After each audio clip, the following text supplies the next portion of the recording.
বলা হয় মানুষ তার স্বপ্নের চেয়েও বড়। তাই তো সব প্রতিবন্ধকতাকে পাশ কাটিয়ে আকাশের পানে হাত বাড়িয়ে দিলেন ৩৩ বছর বয়সী মাইকেল মিচি বেথাউন্স। গত শনিবার মহাকাশ অভিযানের ইতিহাসে এক নতুন অধ্যায়ের সূচনা হলো। জেফ বেজোর মহাকাশ সংস্থা ব্লু অরিজিন প্রথমবারের মতো একজন হুইলচেয়ার ব্যবহারকারীকে পৃথিবীর সীমানা ছাড়িয়ে মহাকাশে পাঠিয়ে ইতিহাস গড়েছে। জার্মান মহাকাশ প্রকৌশলী মাইকেল বেথাউন্স আন্তর্জাতিকভাবে স্বীকৃত মহাকাশ সীমা কারমান লাইন অতিক্রম করে মানব ইতিহাসে নিজের নাম স্বর্ণাক্ষরে লিখে ফেলেছে।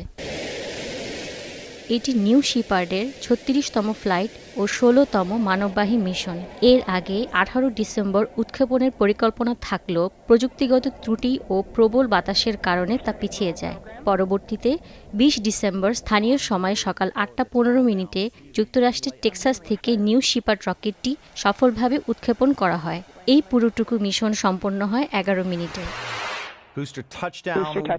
ইউরোপীয় মহাকাশ সংস্থা প্রকৌশলী মাইকেল বেথাউন্স ২০১৮ সালে মাত্র ২৬ বছর বয়সে একটি পাহাড়ি সাইকেল দুর্ঘটনায় মেরুদণ্ডে আঘাতপ্রাপ্ত হন এবং পায়ে চলাচলের সক্ষমতা হারান। তবে পিছিয়ে পড়ার বদলে সেই দুর্ঘটনাই তাকে মহাকাশ ভ্রমণের স্বপ্নের দিকে আরও দৃঢ়ভাবে এগিয়ে যেতে অনুপ্রাণিত করে, আর সেই স্বপ্নের বাস্তব রূপ দিল ব্লু অরিজিন নিউ শিপার্ড রকেট।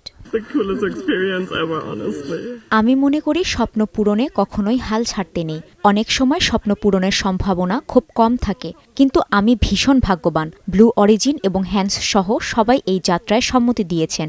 এর জন্য আমি গভীরভাবে কৃতজ্ঞ।